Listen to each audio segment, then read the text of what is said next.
بسم اللہ الرحمن الرحیم، السلام علیکم۔ میرا نام مویا جعفری ہے۔ بلاگ میں ایک بار پھر خوش آمدید۔ چینل کو پلیز سبسکرائب کیجئے، ویڈیو کو لائک اور شیئر کریں اگر آپ کو پسند آئے۔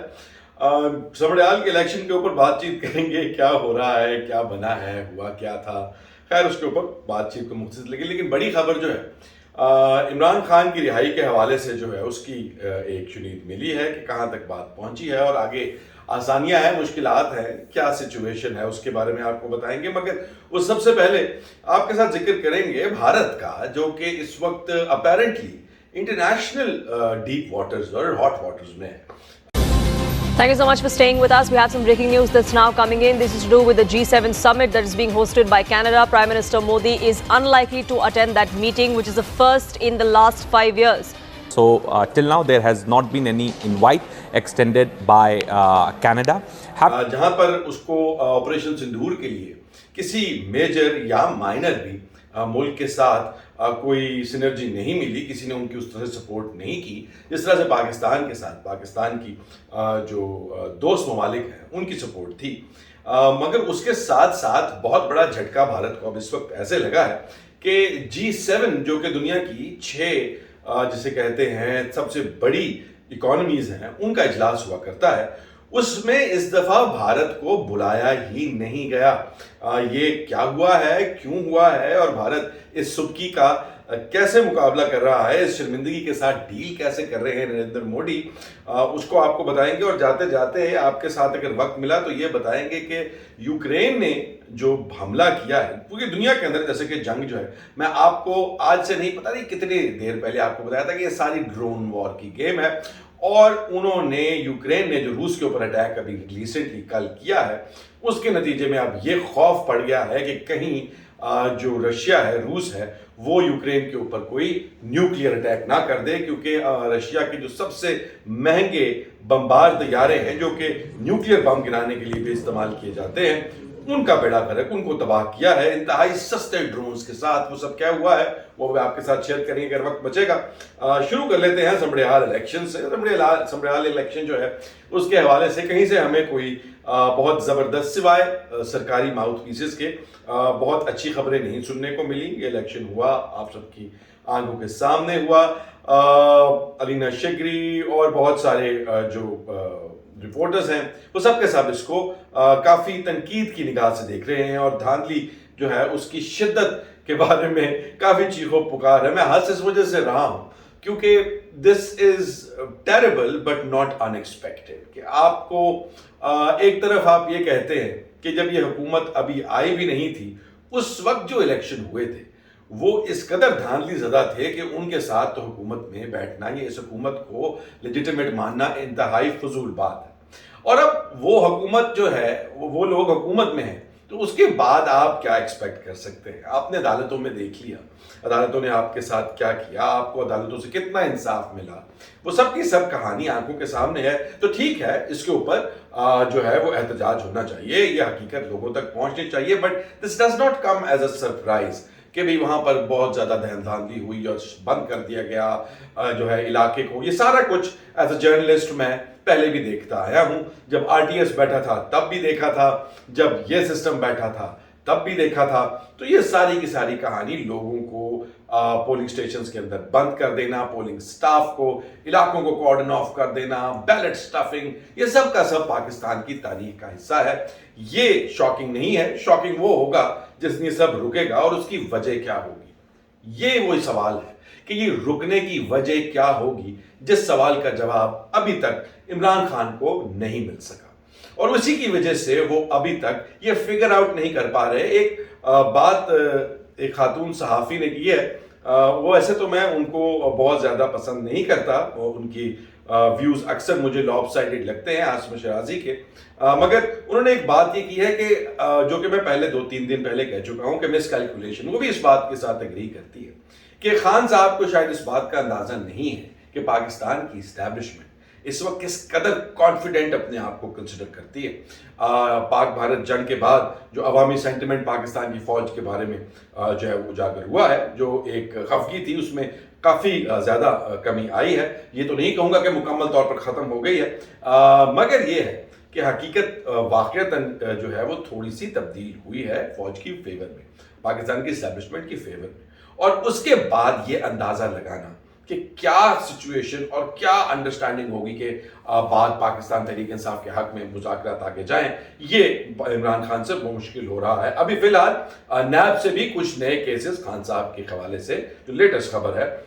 وہ دوبارہ سے ریفرنسز جو ہیں وہ جاگ اٹھے ہیں۔ خان صاحب کو تنکے مارنے کے اور خان صاحب کو کٹ لگانے کے اور خان صاحب کو ایک دفعہ جھنجھوڑنے کے تمام وہ حربے استعمال کیے جا رہے ہیں جس سے ان کو یہ بتایا جا سکے کہ بھائی آپ کے پاس اس وقت اس مذاکراتی میز پر بیٹھ کر ہمیں ڈکٹیٹ کروانے کے لیے کوئی مواد نہیں ہے۔ آپ کی جو پارٹی ہے وہ ہم نے آپ کی آنکھوں کے سامنے وہ جو ہے تذبذب کا شکار ہے، ڈویژنز کا شکار ہے۔ ایک سائڈ جو ہے وہ علیمہ کو کہتی ہیں کہ یہ علیمہ کی ذاتی رائے ہے، علیمہ پاکستان تحریک انصاف کی باقی جو قیادت ہے اس کو کہتی ہیں کہ یہ ان کی ذاتی رائے ہے، پارٹی پالیسی نہیں۔ تو پارٹی پالیسی کیا ہے یہ بات آپ کو عمران خان کی ٹویٹ سے اگر پتہ لگتی ہیں تو پھر باقی لوگ اسے فالو کیوں نہیں کرتے؟ تو انہوں نے خان صاحب کو یہ سمجھا رہے ہیں کہ بھئی ہم نے آپ کی پارٹی کو بھی تتر بتر کر دیا، آپ کی اوورسیز پاکستانی کی سپورٹ کے اندر بھی دراڑیں ڈال دی، وہاں پر بھی فیکشنز کریٹ کر دیں، آپ کے جو پاکستان سے باہر کے سیاسی تعلقات تھے کچھ تو آپ نے خان صاحب نے خود چائنا کے ساتھ جو ہے وہ سینگ پھنسا لیے تھے۔ آتے ساتھ آپ کو داؤد رزاق داؤد کی وہ سٹیٹمنٹس یاد ہوں گی کہ چائنا ٹوک اس فار ڈنر، وہ ساری کی ساری کے بعد پاکستان تحریک انصاف کی حکومت اور چین کے تعلقات کچھ بہت زیادہ اچھے نہیں رہے تھے۔ کچھ تو خود خراب کر لیا، اور باقی کے ابھی جو سچویشن جہاں پر کھڑی ہے ڈونلڈ ٹرمپ کی جو اچانک سے پاکستان کی حکومت اور پاکستان کی لیڈرشپ کے ساتھ دوستیوں اور محبتوں کے کلیمز ہیں، وہ بھی پاکستان تحریک انصاف اور عمران خان کی رہائی کی جانب کوئی بہت اچھی جسے کہہ لیں کہ وہ پیش رفت نہیں۔ تو پھر خان صاحب کو یہ ساری باتیں بتانے کے بعد ان سے کہا یہ جا رہا ہے کہ جو اسی کہہ رہے ہیں وہی مان جاؤ۔ اب اس حد میں سچویشن کچھ یوں ہے کہ خان صاحب کے پاس اگر اس وقت کچھ لیوریج نہیں ہے اور ان کے اوپر کیسز بھی بڑھائے جا رہے ہیں، گرمی کی شدت بھی انتہا کی ہے، ان کے اوپر جیل کے اندر صحبتیں بھی بہت زیادہ ہیں، ان کی بیگم بھی اس پریشانی سے جو ہے وہ گزر رہی ہیں، ان کو پریشرائز بھی کیا جا رہا ہے، پاکستان تحریک انصاف کو ایگزسٹینشل تھریٹ بھی ہے، مگر اس سب کے باوجود میرے خیال میں عمران خان کو اب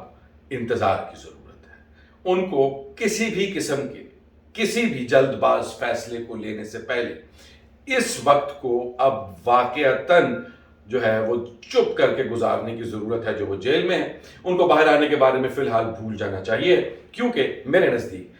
دس از مائی پرسنل اوپینین، جو سچویشن اس وقت کھڑی ہے وہ مذاکراتی ٹیبل پر بیٹھیں گے بھی تو ان کے ہاتھ میں ایسا کچھ نہیں ہے جس سے وہ دگلی سائڈ کو پریشرائز کر سکے۔ The point is to write this way, budget کا انتظار کریں، بجٹ کے بعد عوامی ریاکشن کا انتظار کریں، اور اس کے بعد جو بھی فیصلہ کرنا ہے، اس کے بعد جو بھی تحریک چلانی ہے، اس کے بعد جو بھی احتجاج وغیرہ کرنا ہے، تو شاید یقینی طور پر پاکستان تحریک انصاف کو کوئی اس میں سے لیوریج حاصل ہو سکتا ہے۔ مگر ابھی کے لیے یہ مہینہ ڈیڑھ جو ہے یہ ٹھیک ہے، آپ نے بات شروع کر دی ہے احتجاج کی، اس کو وقت لگتا ہے عوامی سینٹیمنٹ کو گین اپ اور بلڈ اپ ہونے میں، اس حوالے سے ٹھیک ہے، مگر ابھی فی الحال اگلے مہینے ڈیڑھ کے لیے میرے نزدیک عمران خان کو کسی بھی قسم کے کسی رش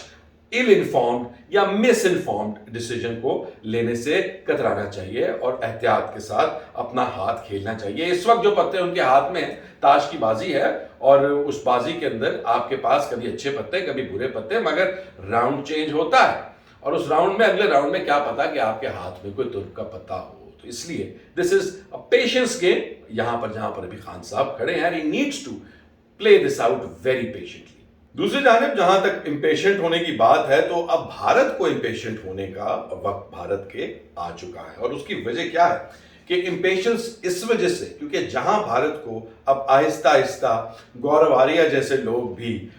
جو ہیں وہ یہ کہہ رہے ہیں کہ کیا ہوا، 5 گر گئے 16 بھی گر جاتے تو کوئی فرق نہیں پڑتا تھا، پائلٹ ہمارے سب کے سب سیف ہیں۔ اب اس کے اوپر ایک بہت بڑی کنٹروورسی ہے